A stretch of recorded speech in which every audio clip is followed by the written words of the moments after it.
नौवीं ज़िलहिज्जा का रोज़ा है, इसकी बड़ी फ़ज़ीलत आई है। जो सल्लल्लाहु अलैहि वसल्लम ने फरमाया, तिर्मिज़ी शरीफ की रिवायत है कि जिसने नौवीं ज़िलहिज्जा का रोज़ा रखा, तो अल्लाह तबारक व तआला उसके 1 साल अगले 1 साल पिछले गुनाहों को माफ़ फरमा दे।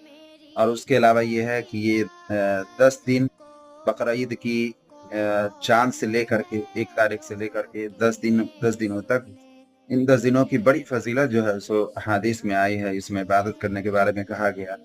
और कुरान करीम में है वल फ़ज्र व लयालिन अश्र, व लयालिन अश्र, यानी अल्लाह तबारक व तआला कसम खाते हैं फ़ज्र की और 10 रातों की। तो 10 रातों से मुराद यही बकरा ईद के शुरू से लेकर के 10वीं तारीख तक 10 रातें हैं, जिसमें जो है सो इबादत के बारे में कहा गया है।